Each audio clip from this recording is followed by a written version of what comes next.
전서 1장 18절부터 2장 3절까지 교독하겠습니다. 너희가 알거니와 너희 조상이 물려준 헛된 행실에서 대속함을 받은 것은 은이나 금같이 없어질 것으로 된 것이 아니요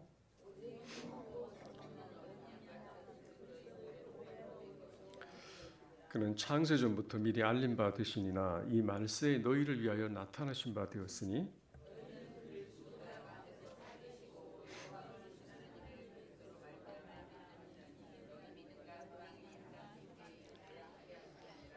너희가 진리를 순종함으로 너희 영혼을 깨끗하게 하여 거짓이 없이 형제를 사랑하기에 이르렀으니 마음으로 뜨겁게 서로 사랑하라.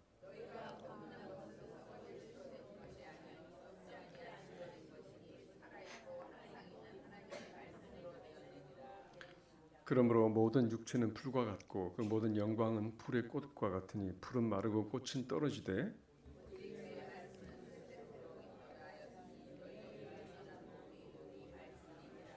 그러므로 모든 악독과 모든 기만과 외식과 시기와 모든 비방하는 말을 버리고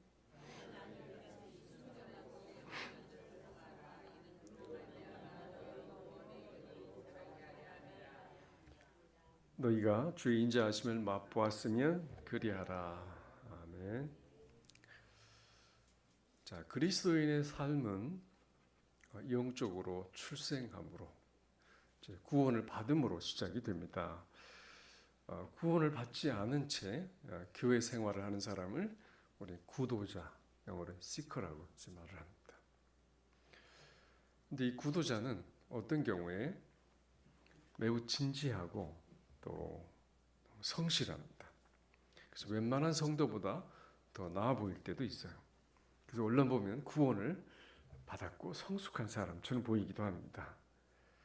그래서 깊은 대화를 해보기 전까지 알 수 없을 때도 있습니다. 하지만 그는 구원을 받은 사람이 아닙니다. 구원은 인간의 어떤 대단한 노력이나 또는 혈통적으로 믿는 가정에서 태어났기 때문에 받은 것이 아닙니다. 어쩌면 그가 뛰어난 지적인 능력을 가지고 있고 또는 고상한 능력이나 또 높은 수준의 또 윤리성을 갖고 있을 수도 있고 또 고결한 자기의 수양과 또 선한 행실 또 금식과 또는 절제하는 자기의 금욕적인 종교적인 노력을 아무리 동원한다 할지라도 거듭날 수는 없습니다. 길가의 돌멩이는 아무리 갈고 닦아도 돌멩이일 뿐입니다. 보석이 될 수는 없습니다. 많이 닦으면 그냥 반짝거리는 돌멩이에 불과합니다. 인간이 종교적으로 자기를 갈고 닦고 수양을 하면 약간 반짝거리는 죄인일 뿐이죠. 교양이 있으면 교양이 있는 죄인이고 교육을 많이 받고 문화인이면 좀 세련된 그런 죄인입니다. 투박하거나 세련되었거나 또는 유식하거나 무식하거나 상관없이 보이는 특성이 좀 다를 뿐이지 성경은 모두 죄인이라고 진단을 합니다. 그럼 죄인이 구원받는 방법이 뭐죠? 18절에 보니까 같이 읽어보겠습니다.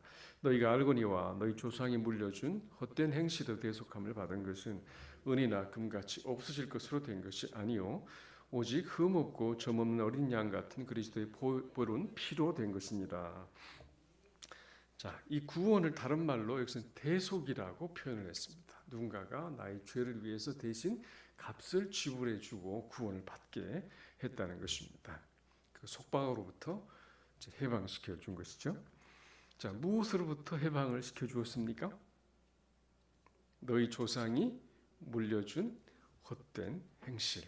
그러니까 구원을 받기에 전혀 무의미한 그런 행실을 의미합니다.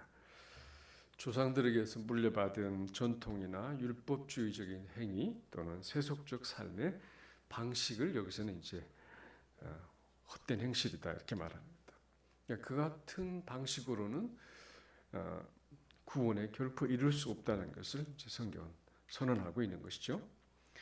자, 영적인 관점으로 보면 구원을 받지 못한 사람은 영적으로 죽어 있는 존재이기 때문에 아무리 새 옷을 입혀놔도 그래서 마치 시신에다가 수의를 입혀놓은 것 같습니다. 그러니까 말하자면 사람들이 누가 지금 예쁜 수의를 입고 다니는가 막 자랑하는 것 같은 그런 느낌이 들지 않습니까? 구원은 은혜나 금같이 없어질 것으로 된 것이 아니기 때문에 아무리 많은 돈을 들이고 많은 선행을 해도 그 구원은 가질 수가 없습니다. 그러나 오직 인간의 죄값으로 지불하신 그리스도의 보배로운 피로 된 것이라고 성경은 말씀합니다.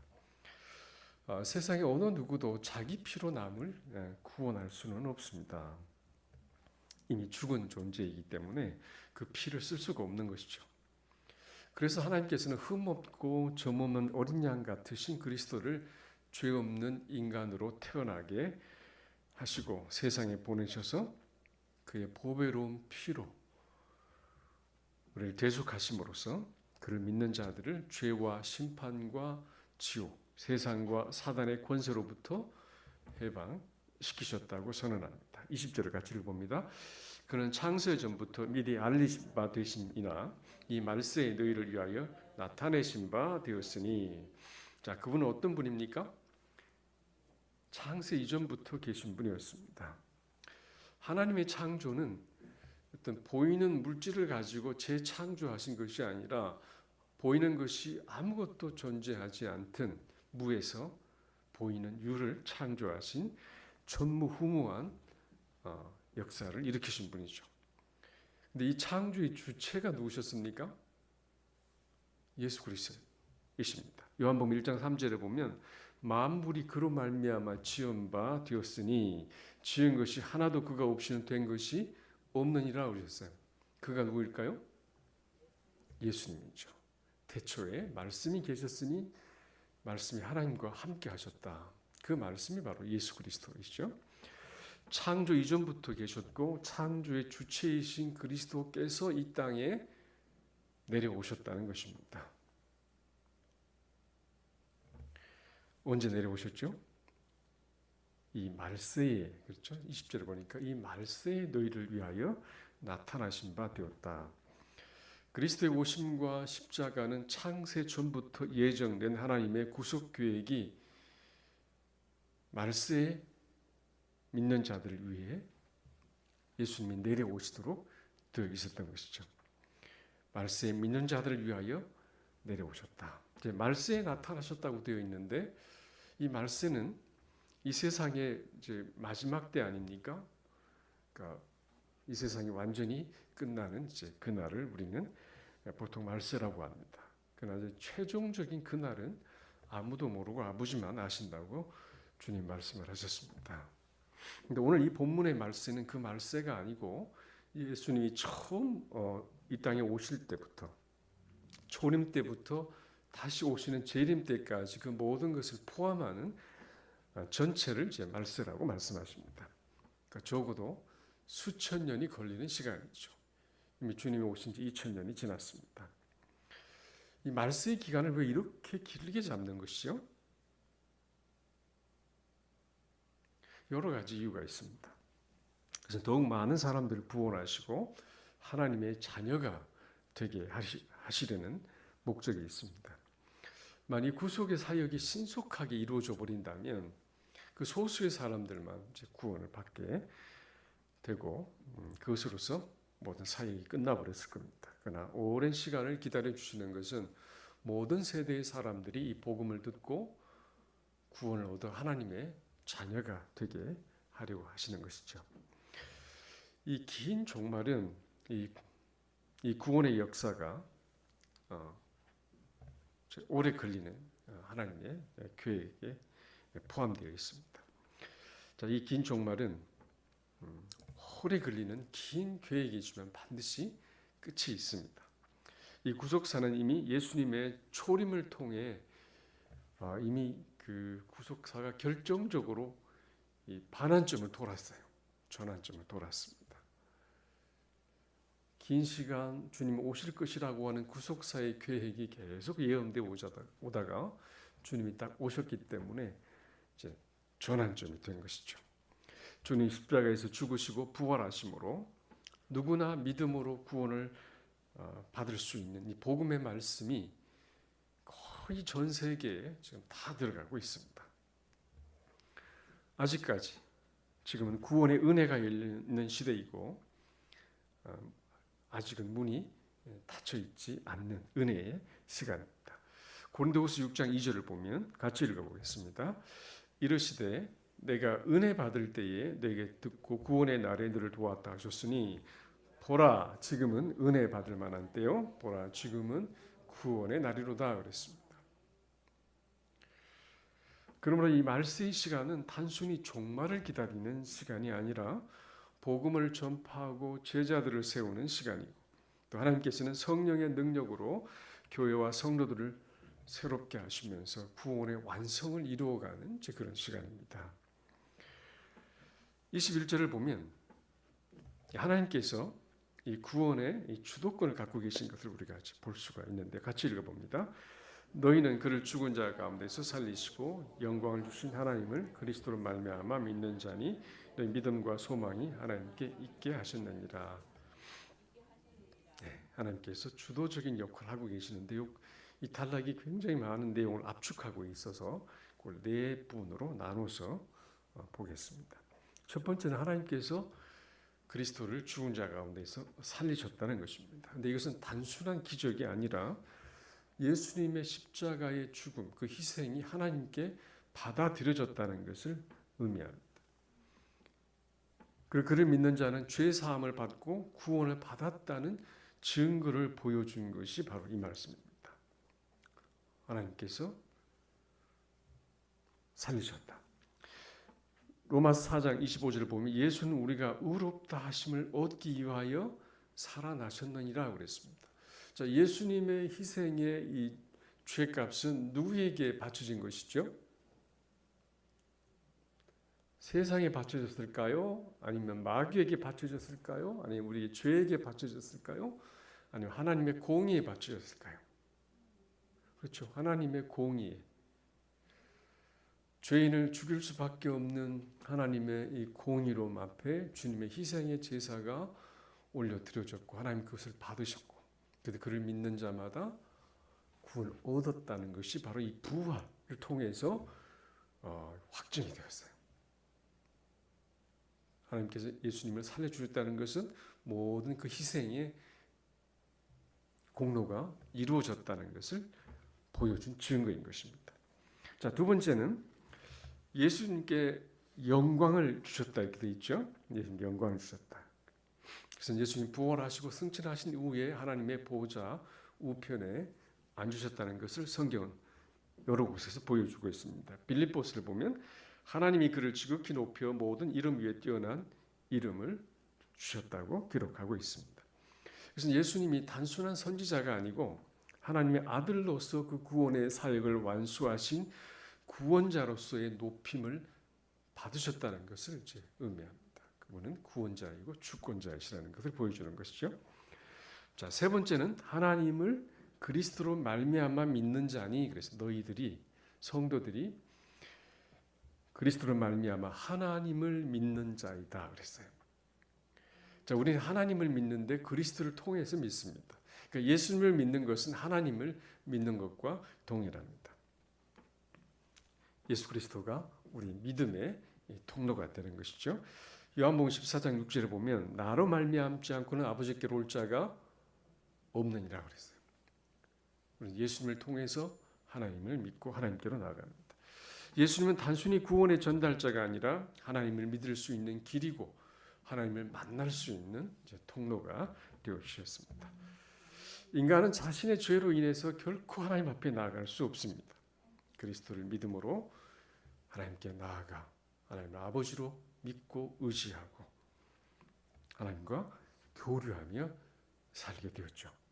자, 마지막으로 너희 믿음과 소망이 하나님께 있게 하셨느니라 그랬어요.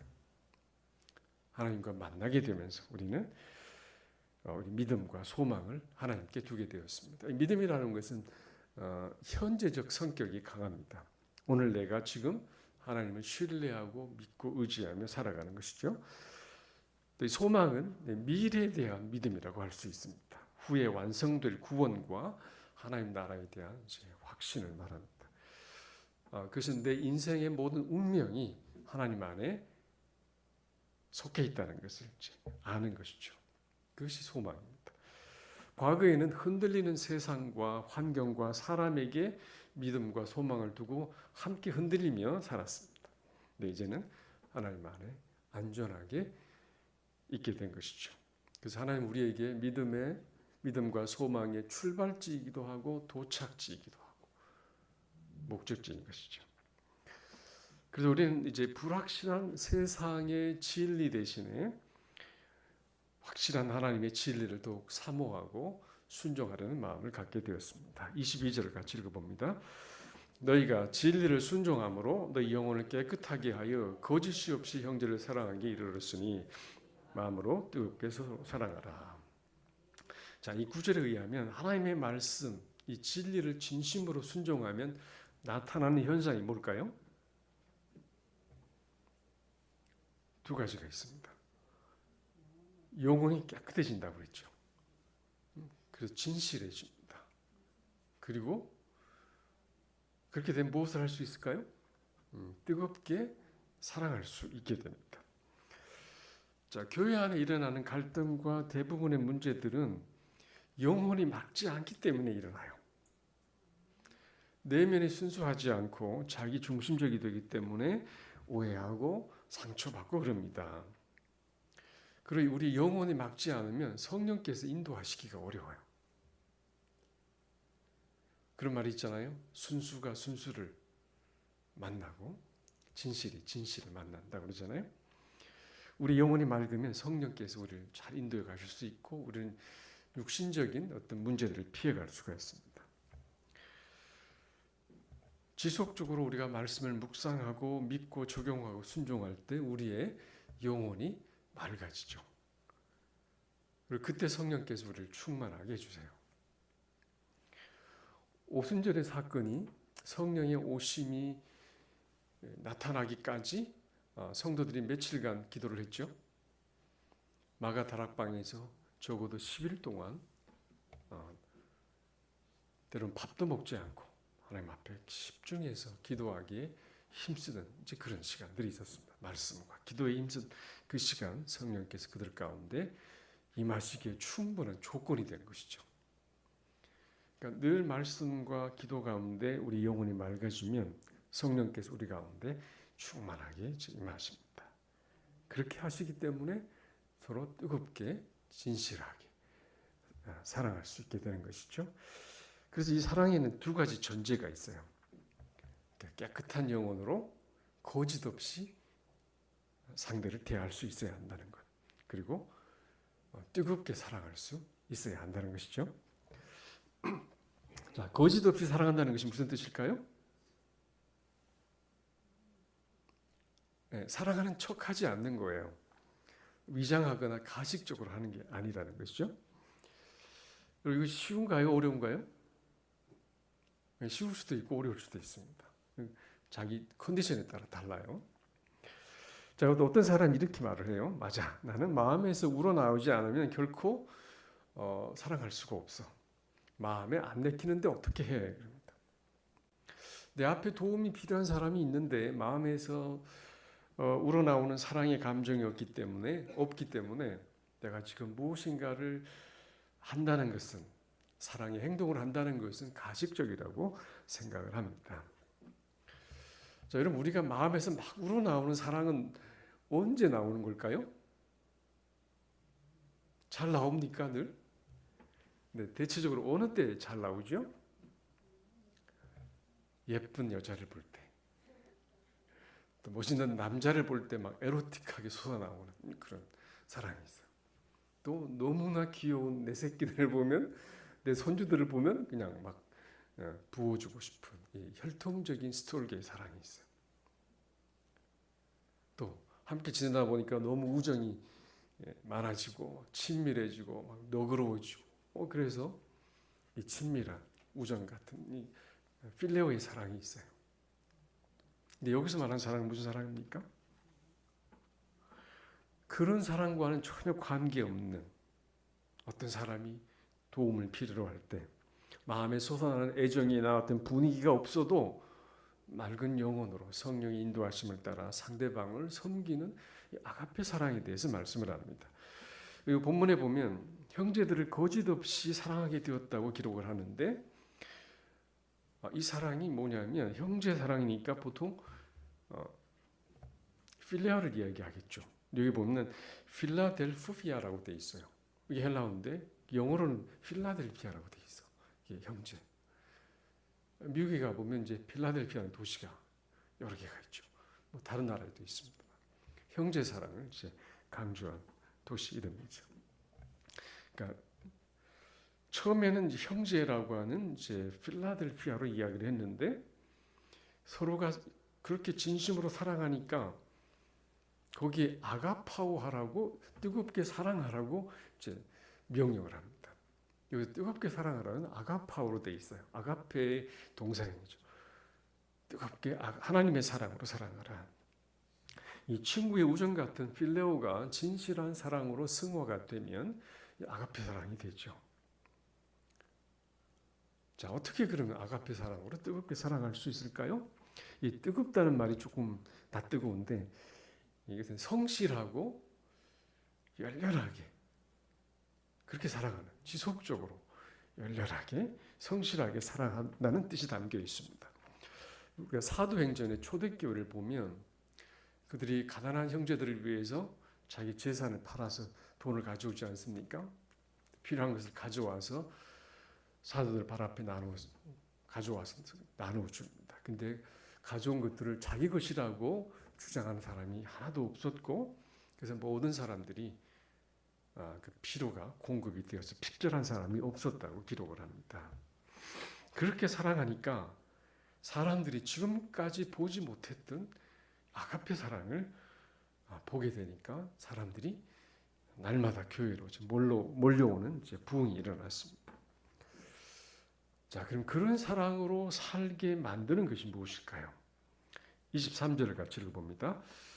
너희가 거듭난 것은 썩어질 씨로 된 것이 아니요 썩지 아니할 씨로 된 것이니 살아있고 항상 있는 하나님의 말씀으로 되었느니라. 자, 무엇이 그들로 변화된 삶의 열매를 맺도록 한 것일까? 그것은 살아있는 하나님의 말씀으로 되었다고 이야기합니다. 그리고 25절에는 그것을 너희에게 전한 복음이라고 말하죠. 곧 이 말씀, 이 복음의 말씀이라고 이야기합니다. 그러므로 우리가 처음부터 믿음을 갖고 또 거듭날 때부터 삶의 변화를 가져오고 마지막 구원의 완성의 순간까지 우리에게 영적인 능력, 삶의 선한 능력을 공급하는 것은 이 하나님의 말씀이라는 것을 베드로 사도는 말하고 있습니다. 거듭날 때부터 성장을 하고 선한 일을 행하고 구원의 완성에 이르는 순간까지 이 신령한 하나님의 말씀이 우리를 자라게 한다고 말씀합니다. 그 말씀이 그리스도의 형상을 따라 그 구원에 이르도록 자라게 하는 것입니다. 이 구원에 이르도록 자라게 한다는 것은 이제 구원의 완성을 향해서 계속 성장해 가야 한다는 것을 이야기하죠. 우리 몸은 성장하지 않습니다. 노화돼 갈 뿐이죠. 그러나 우리 영적인 성장, 우리의 내면적 성장은 주님을 따라 계속해서 자라가야 합니다.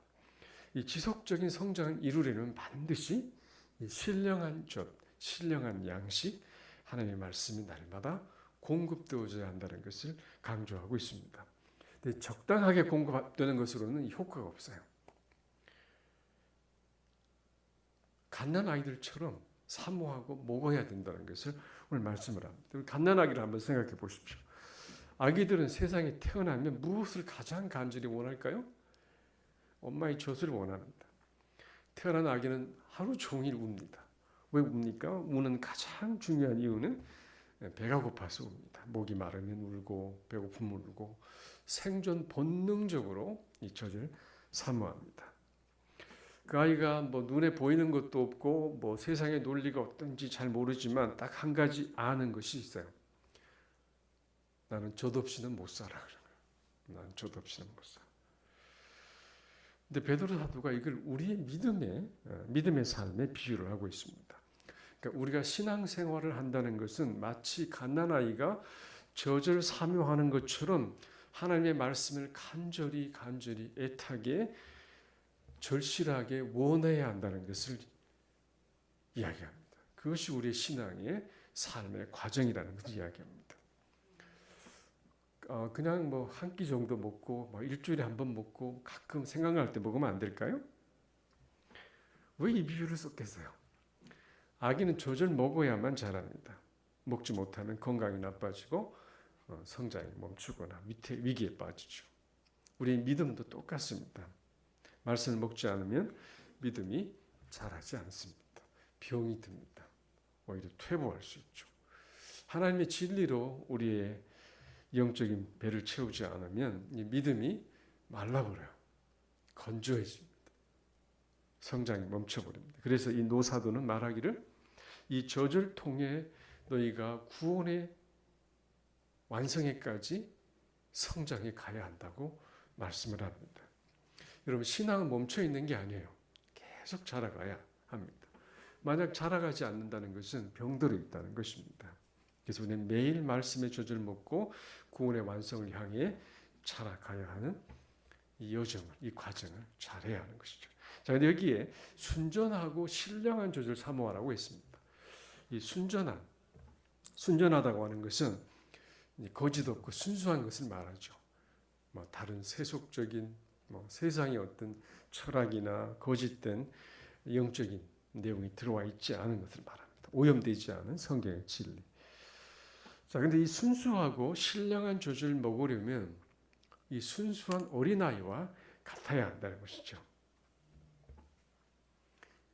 이 마음이 계속 깨끗해져야만, 어린아이처럼 순수해져야만 신령한 젖을 계속 사모하며 성장해 갈 수가 있습니다. 그래서 1절을 보면, 2장 1절을 보면 모든 악독과 모든 기만과 외식과 시기와 모든 비방하는 말을 버리라고 말씀을 합니다.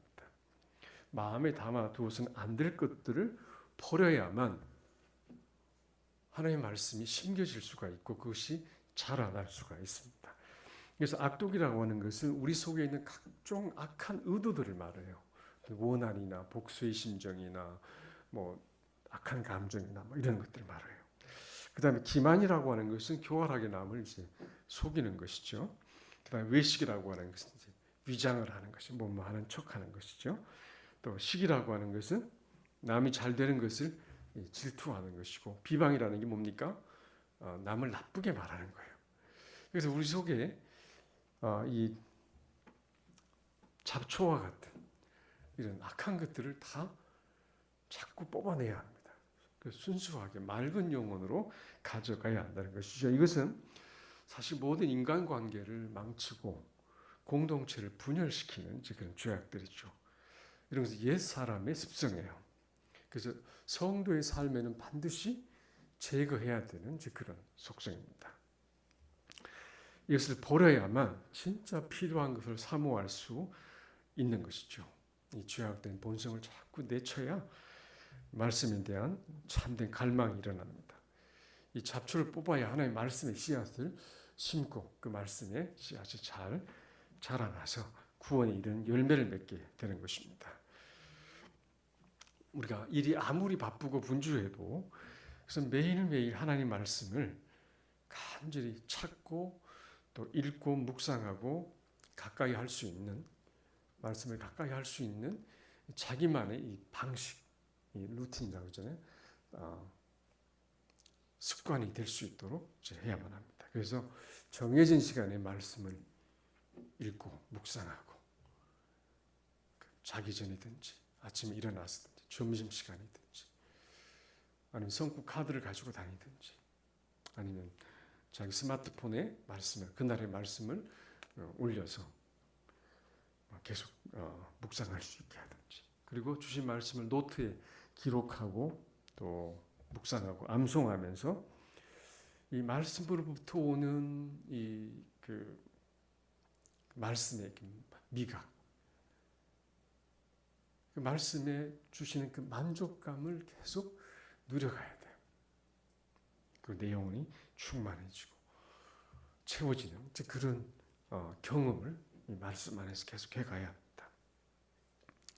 자, 우리는 우리가 받은 이 구원을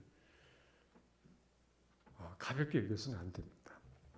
어떤 세상의 금은 보화나 보석을 갖다 바쳐도 얻을 수 없고, 어떤 나의 노력을 갖다 바쳐도 이룰 수 없는 이 구원을 태초에 창조주이신 그리스도께서 이 땅에 오셔서 인간의 몸을 입고 십자가에서 피 흘려 죽으심으로 이루어 놓으셨던 이 구원을 우리는 세상의 어떤 것보다도 값지게 여겨야 합니다. 이 구원을 귀하게 여기지 못하면 말씀을 사모할 수가 없어요. 구원은 단순히 세상에서 천국으로 옮겨놓은 것이 아니에요. 그것은 거룩한 하나님의 형상으로 다듬어 가시는 구원의 완성을 향한 출발을 의미합니다.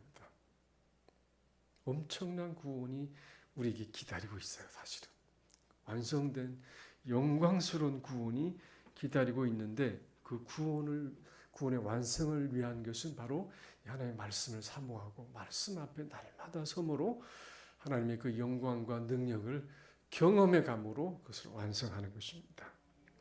우리는 거듭났지만 성장해 가야 하는 과제를 받았습니다. 그것은 신령한 조절 사모함으로 그 말씀으로 말미암아 이루어지는 것입니다. 오늘 이 사도 베드로는 이 말씀을 통해서 우리가 하나님의 말씀 앞에 어린아이 같은 심정으로 나와서 그 말씀으로 성장해 가기를 원하십니다. 매일 갓난아이처럼 나오면 신령한 말씀으로 우리를 충만하게 하시고 우리를 키워 가실 것입니다. 자, 같이 한번 기도하겠습니다. 내 안에 말씀을 멀리하게 하는 이 잡초 같은 요소들이 무엇인지 알게 해주시고 또 제거해 주시고 말씀에 대한 갈증을 이루어 주시고 날마다 말씀 안에서 순종하며 구원을 향하여 전진해 갈 수 있게 해주시도록 기도하겠습니다.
하나님 아버지, 우리에게 이 놀라운 영광스러운 구원을 주신 것을 감사합니다.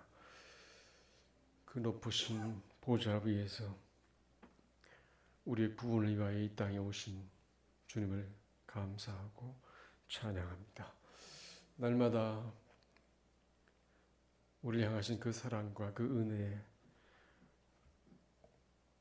감격하고 감사하는 이 구원의 감동을 누려가는 사람들이 되고 구원의 능력을 누려가는 사람들이 되게 하여 주시고 신령한 말씀 안에서 주님을 닮아 날마다 성장해가는 믿음의 과정을 온전히 감당하는 사람들이 되게 하여 주옵소서. 주의 성령께서 우리를 인도해 가시고 마지막 날 그 영광스러운 자리에 서게 하실 줄 믿고 감사하며 예수님 이름으로 기도합니다. 아멘. 네, 우리 다 같이 일어나셔서 찬송 올려드립니다.